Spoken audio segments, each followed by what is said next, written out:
There are giant figures carved into rock so huge that at ground level it's hard to tell what they depict. Though from the sky that becomes dramatically clear.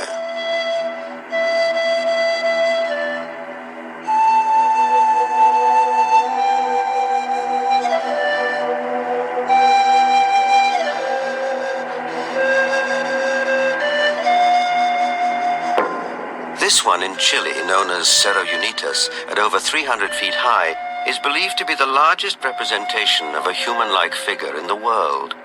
Who carved it and why remains a mystery.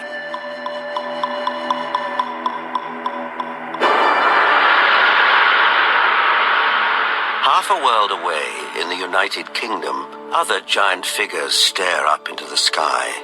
This one is known as Cerne Abbas near Shaftesbury. Cut into the chalky hillside, no one knows how long ago, it may represent the mythical hero Hercules. 160 miles away, the Long Man of Wilmington, 280 feet from head to toe. It emerges from the English hillside like a giant god from another era. Britain is crowded with such sites associated with giants.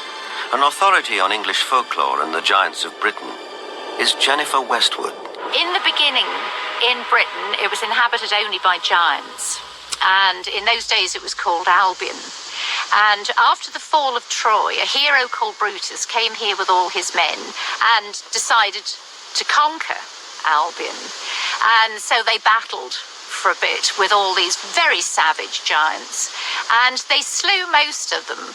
But there was one called Gog-Magog that they kept alive, 12 foot high, and he had a wrestling match with the Duke of Cornwall called Coroneus, and first one got the upper hand and then the other got the upper hand, and then Gog-Magog broke some of Coroneus's ribs, and he got so enraged that he just picked up this 12-foot giant and he ran to the coast and he threw him over the cliff, and the giant was smashed on the stones below, and his blood stained the rocks red.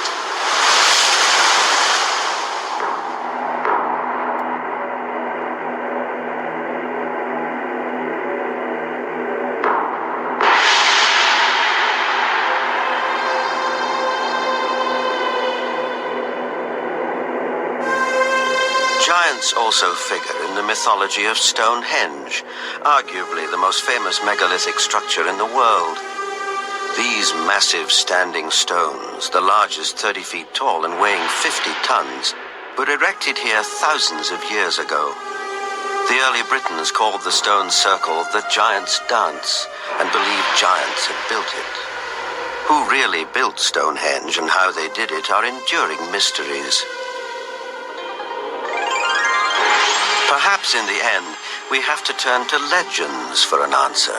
This was somebody in the past with a technology that we don't have, or a magical skill we don't have, creating these things.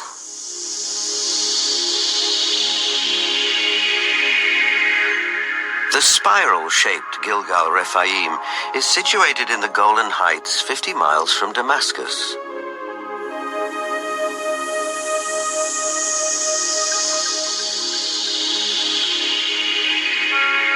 Constructed from an estimated 40,000 tons of loose rocks, it is remarkably reminiscent of Stonehenge. Both have been dated at around 5,000 years old and have similar megalithic stones. And like Stonehenge, Gilgal is also said to be associated with giants. Only in this case, there's biblical text which seems to support the claim.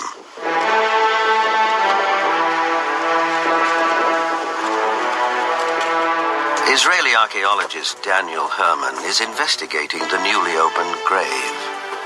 This is a tomb of someone, obviously a very powerful man. Look at the size of the stone slabs used. This must have taken an enormous amount of time and effort to construct.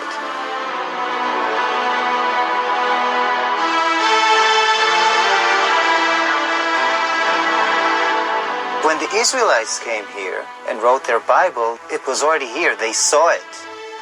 So they have documented the identification of the site by saying that this region was ruled by Og, king of the Bashan. Og is described in the book of Deuteronomy as, and I quote, "For only Og, king of Bashan, remained of the remnant of the Rephaim." Rephaim is Hebrew word for giants.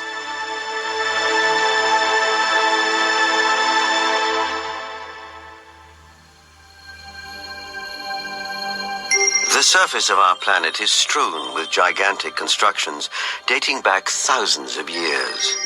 They're in the deserts, on the plains, under the oceans, high on the mountains, like those in South America. I think the world looked like the cities we see in Machu Picchu, Tiwanaku, Sacsayhuaman. I think it was a world peopled by giants who structured their buildings out of massive building blocks, 500-ton, 250-ton blocks. Massive ruins, the scale of which stagger the imagination, are found throughout Central and South America.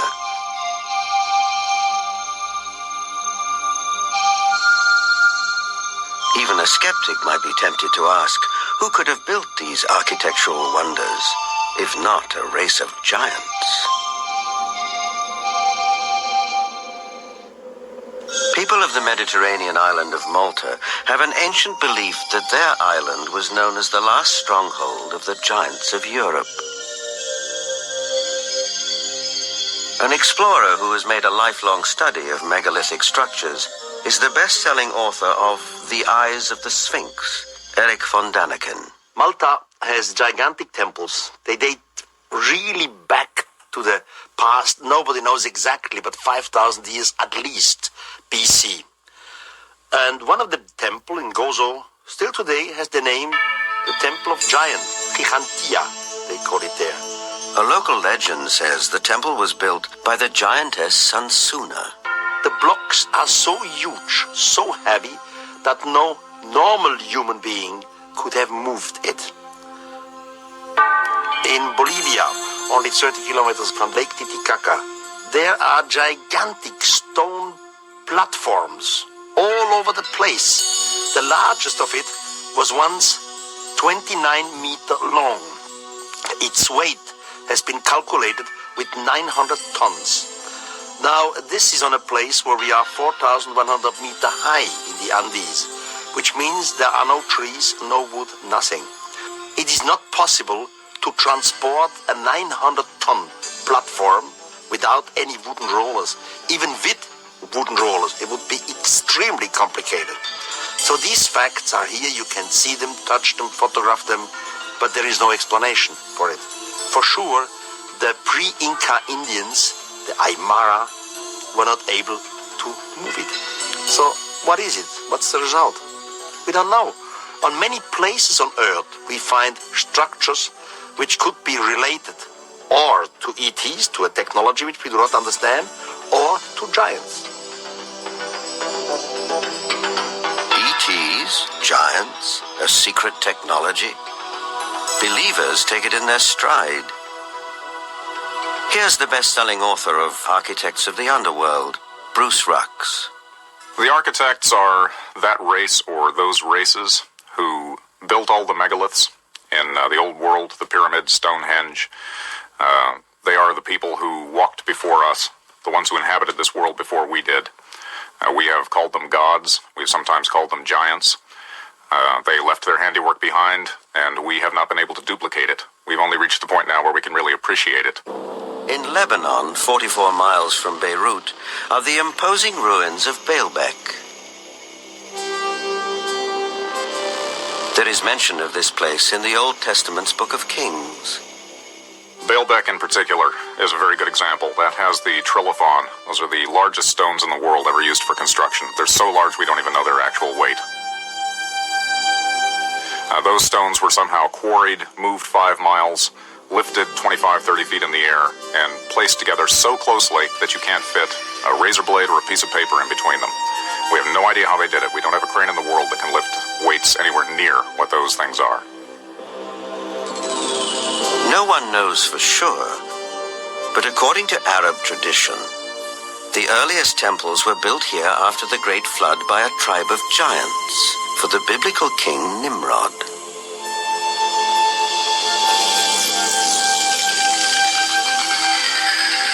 But what exactly do we mean by the word giant?